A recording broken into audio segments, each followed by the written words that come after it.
성경 말씀 구약 성경 941페이지 잠언 27장 23절 말씀 제가 봉독을 하도록 하겠습니다. 내 양떼의 형편을 부지런히 살피며 내 소떼에게 마음을 두라. 아멘. 할렐루야.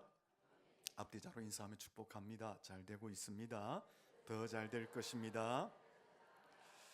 한 번 더 인사할까요? 핵심 가치에 집중하십시오.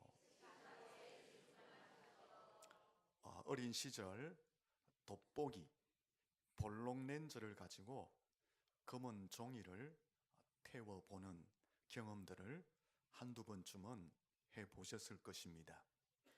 볼록 렌즈는, 돋보기는 햇빛을 모아서 집중시키기 때문에 종이를 태웁니다. 하지만 오목 렌즈는 절대로 종이를 태울 수가 없습니다. 왜냐하면 오목 렌즈는 빛을 모으고 집중시키는 것이 아니라 들어오는 빛을 흩어버리기 때문에 오목 렌즈를 가지고는 종이를 절대로 태울 수가 없습니다. 야구의 투수가 공을 스트라이크 존에 던질 수 있는 것은 공 하나를 던질 때에 자기의 신체의 모든 감각 기능을 집중하기 때문에 스트라이크 존에 공을 던질 수가 있게 되는 것입니다. 리더십 센터의 창시자 스티븐 코비가 전 세계의 소위 성공한 사람들의 삶을 조사해 보니까 세 가지 공통점이 있는 것을 발견합니다. 그 첫째가 소중한 일에 집중하더라라는 것이고, 둘째가 비전과 목적에 맞는 삶을 살더라, 셋째가 환경에 끌려가는 삶이 아니라 주도적인 삶을 살더라 라는 세 가지 공통점을 발견합니다. 그 중에 첫째가 무엇이라고요? 소중한 일에 핵심 가치에 집중하더라 라는 것입니다. 경영학에서 기업 경영이나 인간 경영을 제대로 하려면 필요한 네 가지 원리가 있다고 합니다. 그 첫째가 무엇일까요? 첫째가 집중의 원리입니다. 둘째는 접촉의 원리입니다. 셋째는 반복의 원리입니다. 넷째는 본질의 원리입니다. 기업 경영, 인간 경영을 제대로 할 원리 중에서 첫째가 집중의 원리라고 이야기합니다. 그만큼 집중력이 중요하다라는 것입니다. 반대로 집중하지 않으면 대충 살아가면 기업 경영, 인간 경영을 제대로 할 수 없게 된다라고 말을 하고 있는 것입니다. 공부를 잘하는 학생과 공부를 잘 못하는 학생의 차이점은 집중력에 있다고 합니다. 공부를 잘한다라는 것은 집중력이 뛰어나다는 것이고, 공부를 잘 못한다라는 것은 집중력이 뛰어나지 않다라는 것입니다. 공부를 잘하는 학생을 보면 수업 시간에 그 눈동자가 초롱초롱, 지금 여러분들처럼 저를 집중해서 보고 있잖아요. 아직까지는. 좀 더 지나면 어떻게 될지 모르지만 처음이니까 집중해서 눈을 초롱초롱 수업에 임한다는 것입니다. 공부하고 시험 칠 때도 집중합니다. 그래서 성적이 잘 나온다는 거예요. 하지만 공부를 잘하지 못하는 학생은 수업 시간에 산만합니다. 공부할 때 어떻게 합니까? 공부하기 전에 1시간, 2시간 뭐 하죠? 공부하기 위해서 준비하는 거예요. 그러다가 공부할 시간이 되면 자는 거예요. 그게 차이점이다라는 것입니다. 우리의 신앙생활도 마찬가지입니다. 살아계신 하나님을 더 깊이 만나고 느끼고 체험하는 삶을 살기 위해서는 예수 그리스도의 십자가의 능력과 권세를 받아서 세상을 정복하고 영적 전쟁에서 승리하는 삶을 살기 위해서는, 성령 충만한 삶을 살기 위해서는, 내가 더 깊은 영적 체험을 하고 영적인 사람으로 살기 위해서는 신앙생활에 집중을 해야 한다라는 것입니다. 대충 기도하고 대충 말씀 보고 대충 찬양하고 대충 예배드리고 대충 섬기고 대충 교회 생활해서는 살아계신 하나님 만날 수 없고 예수 그리스도의 권세를 체험할 수 없고 성령 충만을 받을 수가 없고 영적 깊은 영적 삶을 살 수가 없게 된다라는 것입니다. 대충 신앙생활하면 여러분 신앙의 흉내는 낼 수 있어요. 대충 신앙생활하면 천국은 갈 수 있어요. 그러나 이 땅을 사는 동안에 살아계신 그 하나님을 체험함, 예수 그리스도의 십자가의 능력 가운데 살아감, 성령 충만으로 주의 뜻을 이루어감, 영적 충만한 삶을 통해서 내가 영적인 삶을 살아가는 것은 제대로 살아갈 수가 없게 된다라는 것입니다. 그러므로 신앙생활에도 집중력이 필요하다라는 것입니다. 신앙생활에 집중하지 않으면요, 이 세상과 악한 세력 가운데서 휩쓸려서 떠내려가게 됩니다. 잡아먹히게 됩니다.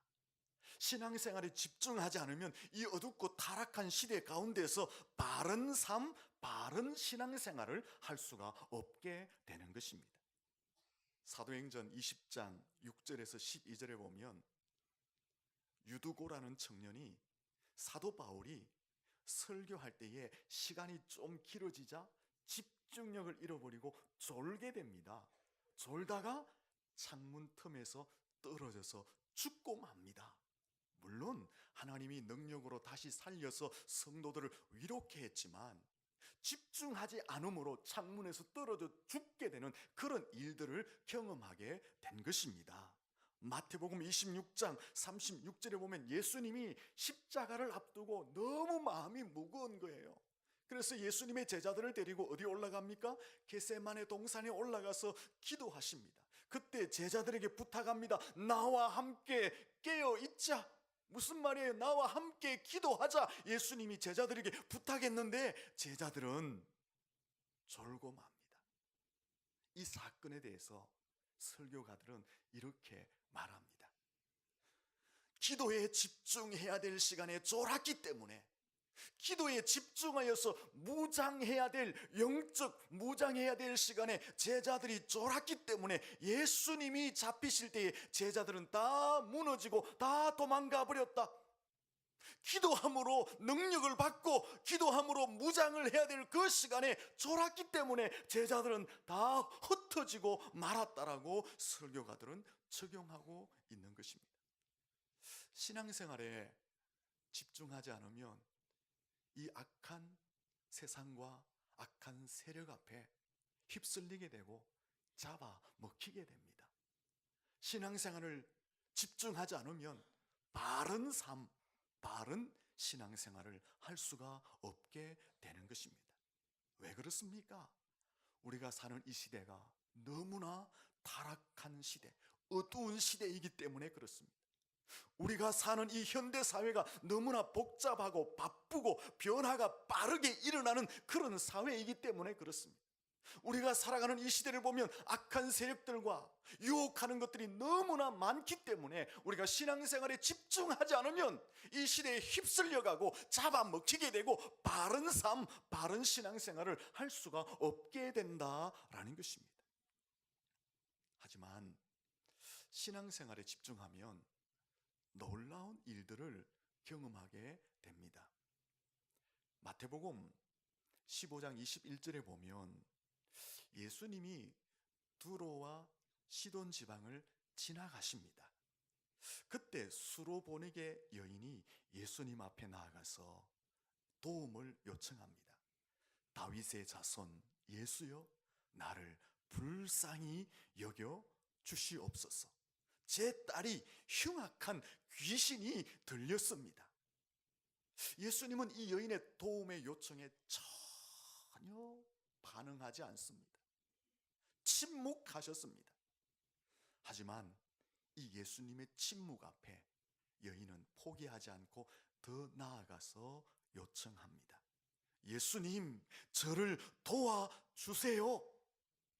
근데 이번에는 예수님이 아주 냉정한 목소리로 거절해버립니다. 나는 이스라엘의 집에 잃어버린 양 외에는 다른 데로 보냄을 받지 않았다. 예수님이 거절하신 거예요. 이쯤 되면 예수님이 침묵하시고 냉정하게 거절하시면 물러갈 만한데 이 여인은 물러가지 않습니다. 다시 예수님께 요청합니다.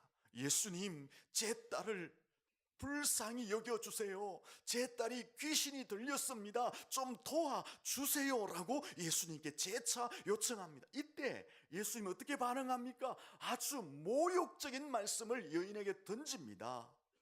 자녀의 떡을 취하여 개들에게 던짐이 마땅치 않다라고 모욕적인 발언을 예수님이 하셨습니다. 무슨 말이에요? 너는 이방 여인 아니냐? 이방 여인은 어떤 취급을 받아요? 개 같은 취급을 받았어요. 너는 이방 여인, 개와 같은 존재가 아니냐라고 예수님이 지금 모욕적인 말씀을 했습니다. 이런 모욕적인 말을 들으면 요즘 같으면 언어 폭행이죠. 난리 일이죠. 우리 같으면 참겠어요? 더럽고 치사해서 때려치운다고 가버릴 상황인데 이 여인은 그 자리에서 포기하지 않습니다. 그렇습니다. 주님, 개들도 주인의 상에서 떨어지는 부스러기를 먹나이다. 자녀에게 먹이다가 남은 그 부스러기 나에게, 내 딸에게 좀 주십시오라고 끝까지 주님께 도움을 요청한 겁니다. 주님 말씀 맞아요. 나는 이방 여인이에요. 나는 개 같은 존재예요. 그러나 개들도 주인의 상에서 떨어지는 부스러기를 먹지 않습니까? 그 부스러기의 은혜를 나와 내 딸에게 좀 허락해 달라고 주님께 요청을 한 것입니다. 주님은 그 여인을 보고 내 믿음이 크도다 말씀하시고 내 딸이 나음을 받을 것이다 말씀해 주므로 그 즉시에서 치료함을 받게 된 줄로 믿습니다. 이 여인이 어떻게 해서 주님의 은혜를 받을 수가 있었습니까? 자존심과 체면이 상했지만은 주님의 은혜만이 내 딸을 살릴 수 있다는 그 확신을 가지고 주님께 집중했기 때문에 그렇습니다. 그의 마음이 흩어졌다면 주님의 은혜를 경험하지 못했을 것입니다. 이 여인은 주님밖에 없다라는 그 확신을 가지고 어떠한 변수가 일어나더라도 주님께 집중하였던 것입니다. 그것이 주님의 은혜를 받게 하였다라는 것입니다. 여러분, 우리의 신앙생활에도 이 집중하는 태도가 필요합니다. 집중할 때에 은혜를 받게 되는 것입니다. 은혜를 받아야지 어둡고 타락한 시대 가운데 바른 삶을 살고 바른 신앙생활을 할 수 있게 되는 것입니다. 주님의 은혜가 우리의 심령에 적셔져야지 이 타락한 시대 가운데서 휩쓸리지 않고 시대를 변화시키는 영향력 있는 그리스도의 군사로 살아갈 수가 있게 되는 것입니다. 신앙생활에 집중할 수 있기를 예수님 이름으로 축원합니다. 박사님들 있지요. 박사님들. 우리 박사님들 보면 많은 것에 연구하다가 박사가 되는 것이 아니라 아주 한 부분에 깊이 연구하다가 박사가 되는 거예요. 물에 대해서 많이 연구한 사람은, 물에 대해서 집중한 사람은 무슨 박사가 됩니까? 무슨 박사요? 물 박사. 연애에 대해서 억수로 열심히 집중하면 무슨 박사가 된다고 해요? 그런 박사는 학위는 없어요. 새에 대해서 집중하면 조류 박사가 되고, 별에 대해서 집중하면 천문학 박사가 되고, 동물에 대해서 집중하면 동물 박사가 되는 거예요. 어느 한 분야에 집중할 때에 그 분야에서 전문가가 되고 탁월한 사람이 될 수가 있는 것입니다. 우리도 신앙생활 가운데 더 능력 있고 깊은 영성을 가진 하나님의 사람으로 살기 위해서는 신앙생활에 집중을 해야 한다라는 것입니다. 오늘 본문 말씀을 같이 한번 읽어보도록 하겠습니다. 같이 읽습니다. 내 양떼의 형편을 부지런히 살피며 내 소떼에게 마음을 두라. 아멘. 이것을 그대로 해석하면요, 자신이 소유한 가축을 목동에게 맡기지 말고 주인인 자신이 직접 살피고 관찰하라라는 명령입니다. 주인이 자기가 직접 가축의 숫자도 세어보고 가축들이 잘 먹는지 못 먹는지, 잘 자는지 못 자는지, 병들었는지 건강한지, 잘 크는지 직접 살펴보라, 그렇게 말하고 있는 것입니다. 가축들 중에 번식하는데 비율이 적당하게 번식하고 있는지 세심하게 직접 주인이 살펴보라는 것입니다. 이것은 주인이 직접 자기의 양떼와 소떼에 집중해서 길러라 라고 명령하고 있는 것입니다. 이것을 목사의 목회에도 비유합니다. 양떼와 소떼는 성도들을 이야기합니다. 목사들이 목회할 때 잡다한 다른 일들의 마음과 신경이, 시간이 빼앗기지 말고 교회와 성도들을 돌아보고 거기에 마음을 두라고 말씀하고 있는 것입니다. 목회에, 교회에, 성도에게 집중하라고 말씀하고 있는 것입니다. 여러분, 요즘 사람들, 여러분의 삶 좀 어때요? 복잡하고 바쁘고 잡다하고 번잡지 않습니까? 얼마나 바쁜지 몰라요. 목사들도 마찬가지입니다. 목사들도 얼마나 잡다한 일들이 많은지 거기에 마음과 시간을 빼앗길 때가 너무나 많습니다. 그래서 저는 제 기도의 큰 제목 중에 하나는, 하나님 제발 초심을 잃지 않게 해주십시오. 하나님, 그리고 제 마음이 교회와 성도들에게 늘 머물게 해 주십시오. 이것이 새벽마다 내가 부르짖는 큰 기도 제목 중에 하나입니다. 왜? 시간이 갈수록 더 사소한 일들, 잡다한 일들 오라는 데가 많아지기 때문에 내 마음과 내 시간이 빼앗기기 때문에 하나님 초심을 잃지 않게 하시고 교회와 성도들에게 내 마음을 둘 수 있게 해달라고 기도하고 있는 것입니다. 이 구절은요, 개인에게도 적용되는 말씀입니다. 소떼, 양떼라는 것은 개인의 인생의 목표 혹은 본인이 붙들고 있는 핵심 가치, 본인들이 하는 일들 혹은 내게 주어진 사명을 이야기하는 것입니다. 27절에서 부지런히 살피고 마음을 두라는 것은 그 사명, 그 목표, 그 일들, 핵심 가치에 집중하라고 말하고 있는 것입니다. 산만하게 살지 말고, 이것저것 하지 말고, 여기저기 기웃거리지 말고, 대충 살지 말고 자신에게 주어진 그 목표에, 핵심 가치에, 일에, 사명에 집중하라고 말씀하고 있는 것입니다. 왜 성경은 집중하라고 가르치고 있습니까? 집중할 때에 놀라운 일들을 경험하고, 집중할 때에 내가 목표한 것을 꿰뚫을 수가 있기 때문에 집중하라고 성경은 말하고 있는 것입니다. 우리 옆 사람에게 인사합시다. 핵심 가치에 집중하면서 합시다. 우리 예수님은요, 핵심 가치에 집중하셨던 분입니다. 예수님의 사역을 보면 이 집중력이 탁월했음을 볼 수가 있습니다. 예수님의 핵심 사역이 무엇입니까? 사람들의 죄를 용서하고 사람들에게 생명을 얻게 하는 것이 예수님의 핵심 사역이었습니다. 예수님이 병자를 고칩니다. 병자를 고칠 때 병만 고쳤습니까? 죄 사유함을 선포해 주셨습니다.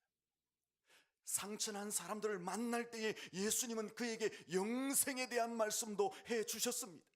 예수님은 죄인들을 만났을 때에 그들에게 자유를 선포해 주셨습니다. 예수님을 대적하는 대적자들도 만납니다. 바리새인들과 서기관들과 제사장들과 빌라도를 만났을 때도 예수님이 포기하지 않은 것이 있습니다. 그것은 바로 구속사역은 예수님이 포기하지 않았습니다. 예수님의 기도를 보세요. 예수님의 가르침을 보세요. 예수님의 사역들을 보세요. 모두가 다 이 구원사역에 초점 맞추어져 있는 것을 볼 수가 있습니다. 예수님의 고난받으심, 예수님의 죽으심, 예수님의 부활하심, 예수님의 성천하심, 예수님이 이 땅에 다시 재림하심, 그 핵심은 무엇입니까? 바로 사람들의 죄를 사하고 사람들에게 구원을 주기 위한 구원사역이 핵심이다라는 것을 볼 수가 있는 것입니다. 만약에 예수님께서 좀 산만하셨다면, 예수님께서 좀 한눈을 파셨다면, 딴 생각을 하셨다면, 이 핵심 사역에서 좀 피하셨다면 아마 사단의 공격에 여지없이 무너지고 말았을 것입니다. 하지만 예수님은 한 번도 딴 생각을 하지 않으셨습니다. 딴전을 피우지 않으셨습니다. 오직 그 핵심 사역, 구속 사역에 집중하셨습니다. 예수님이 구속 사역에 집중하심으로 구원의 사역을 완성하셨고, 그 완성으로 말미암아 우리가 죄 사함을 받고 하나님의 자녀가 된 줄로 믿습니다. 핵심 사역에 집중할 때에 놀라운 구속의 사역을 이루어 내신 것입니다. 그러므로 우리도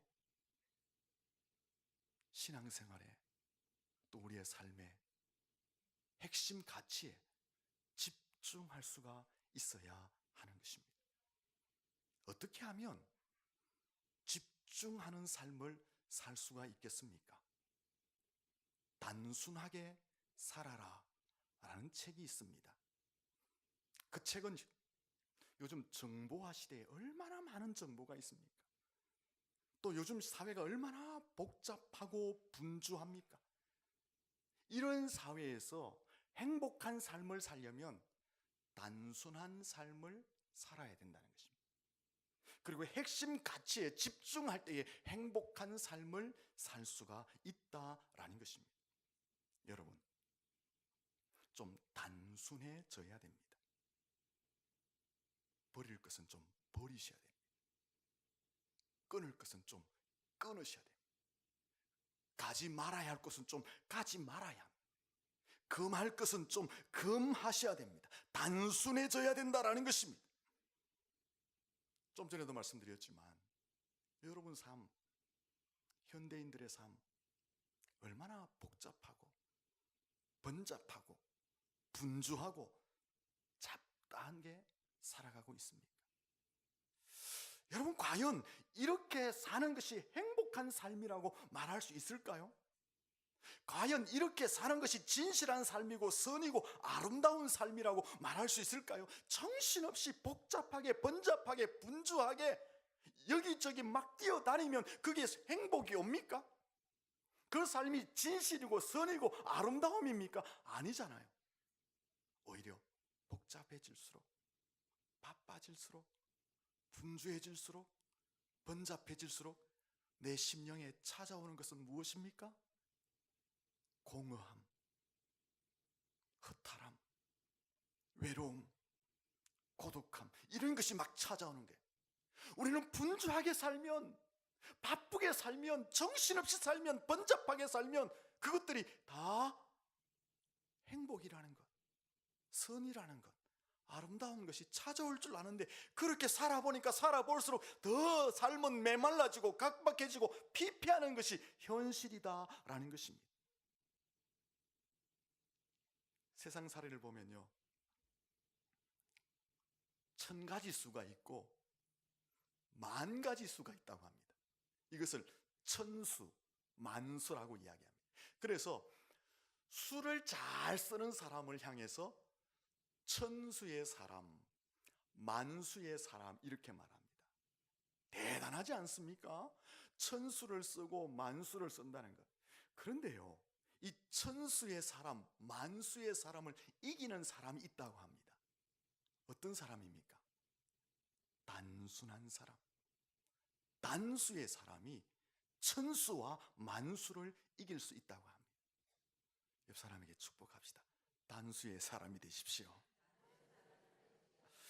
한번 볼까요? 열왕기상 3장에 보면 솔로몬이요, 왕이 될 때 그는 단수의 사람이었습니다. 오직 하나님을 의지하고 하나님을 바라보는 단수의 사람이었습니다. 그래서 솔로몬은 왕이 될 때 1000번제를 하나님 앞에 드렸잖아요.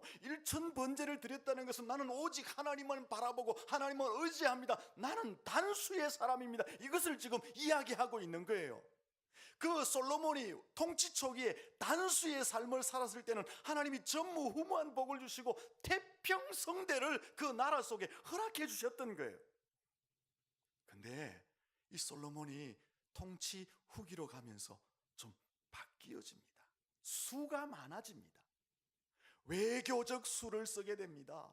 군사적 수를 쓰게 됩니다. 인간적 수를 쓰게 됩니다. 종교적 수를 쓰게 됩니다.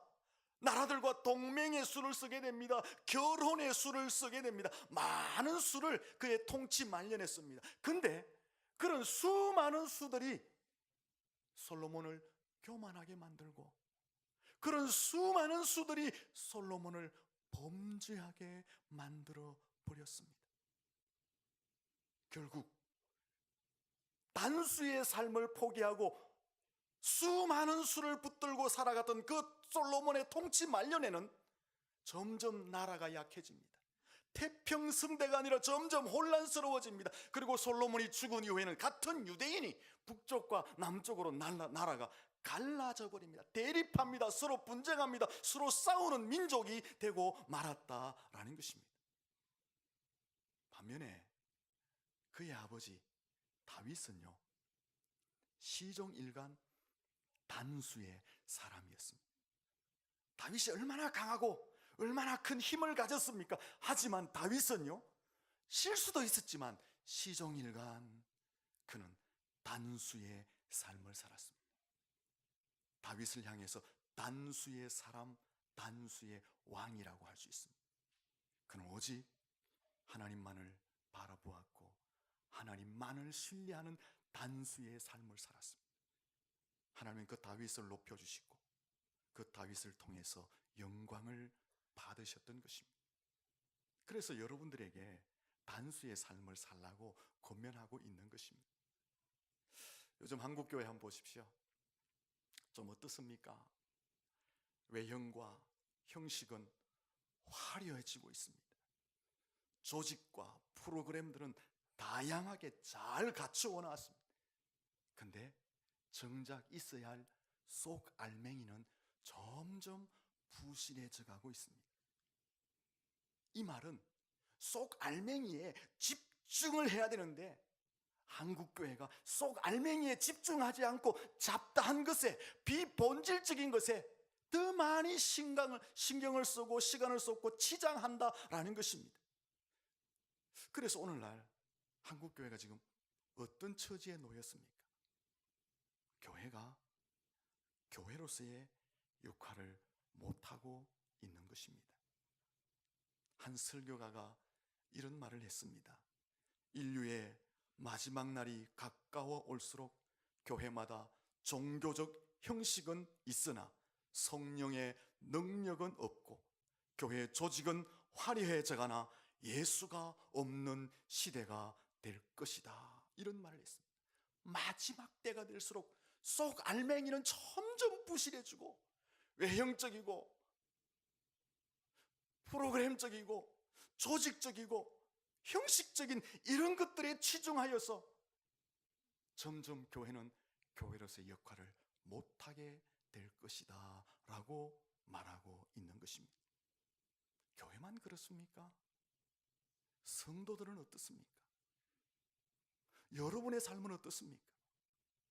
세상 삶이 너무 바빠서 내 속에 그 진정한 본질, 핵심가치 예수 그리스도를 잊어버린 채 살아가고 있지는 않습니까? 십자가, 그 예수, 그 복음, 그것이 내 인생의 핵심 가치이고 내 인생의 중심이 되어야 하는데 삶이 너무 바빠서 예수를 잊어버린 채 살아가고 있지는 않습니까? 교회 나와서는 겉멋만 들어있고 높임만 받기를 원하고 대접만 받기를 원하고 인정받기만을 원하고 있지는 않습니까? 정말 핵심 가치는 중심은 예수 그리스도 그분인데 우리가 너무 바쁘게 살다 보니까 예수는 다 잊어버리고 내가 중심이 되어서 살고 있지는 않습니까? 그래서 요즘 교회 안에 보면 진짜 믿음 좋은 사람, 진짜 영성이 깊은 사람, 그래서 진짜 믿음으로 존경할 만한 사람이 잘 안 보인다라는 것입니다. 여러분, 단순한 삶을 살아야지 속 알맹이에 집중할 수 있고 다시 우리의 신앙이 회복될 수가 있는 것입니다. 여러분의 삶을 좀 단순화시켜야 됩니다. 하나의 예화를 들고 마치겠습니다. 김진홍 목사님 이야기 아실지 모르겠는데 이분이 젊을 때에 추운 겨울에 감옥에 가게 되었답니다. 그 감옥에 있으니까 추운 겨울이니까 얼마나 춥겠어요. 하나님, 너무 추워요. 이 추위를 이길 수 있게 좀 도와주세요. 이렇게 김진홍 목사님이 기도를 했답니다. 그 기도하는데 하나님이 영감을 주시더래요. 성경을 읽을 때에 불자라고 쓰인 것을 동그라미 치거라. 여기 불자는 절의 성도를 이야기하는 게 아닙니다. 성경에 불 알죠? 불. 아유, 어떤 분이 이렇게 하면 또 목사님 불자 이야기를 하시더라. 곤란합니다. 저만 그렇나요? 그래서 불이라는 단어에다가 동그라미를 치기 시작하는데 이스라엘 백성들이 광야에서 구름 기둥과 불 기둥, 불자에다가 동그라미. 엘리야가 갈멜산에서 바알과 아세라 선자와 영적 전쟁을 할 때 하늘에서 뭘 내립니까? 불을 내렸다. 불자의 동그라미. 신약으로 넘어와 보니까 예수님께서 갈릴리 바다에서 숯불을 피워놓으셨더라. 그 불에다가 동그라미. 사도행전 2장에 가보니까 오순절에 성령이 뭐같이 임하셨어요? 불같이 임하셨더라. 그 불자에다가 동그라미 딱 치는. 그렇게 불자에다가 집중해서 성경을 읽다 보니까 자기의 마음이 뜨거워지고, 마음이 뜨거워지니까 그 겨울의 감옥 속에서 추위를 이길 수 있게 되었다라는 김진홍 목사님의 감정이 있습니다. 여러분, 성경을 읽을 때도 이런 좀 단순함이 필요합니다. 집중함이 필요합니다. 일독을 한다. 매우 중요한 거죠. 일독할 때 내가 무엇에 집중해서 성경을 볼 거냐? 하나에 집중하면 훨씬 더 큰 유익을 볼 수가 있는 것입니다. 여러분, 집중이 능력입니다. 신앙생활에도 좀 집중하셔야 됩니다. 예배 1시간 집중하셔야 돼요. 여러분의 삶에서도, 삶의 현장에서 여러분이 붙들고 있는 그 핵심 가치에 집중을 하셔야 됩니다. 그러기 위해서는 좀 삶을 단순화시켜야 됩니다. 끊을 것 끊고, 버릴 것 버리고, 가지 마야 할 것 가지 말고, 금할 것 금하셔야 됩니다. 그거 다 하다 보면 세상에 휩쓸려서 잡아먹히게 되는 것입니다. 단순하게 살아야지 핵심 가치에 집중할 수가 있습니다. 여러분의 삶을 좀 단순화하시고 신앙생활, 예수 십자가에 집중하심으로 능력 있는 성도가 되실 뿐 아니라 여러분의 삶의 현장에서도 여러분이 붙들고 있는 핵심 가치에 집중함으로 하나님과 함께 그 목표들을 꿰뚫는 성공적인 삶을 살아가시기를 예수님 이름으로 축원합니다. 기도하겠습니다. 하나님 아버지,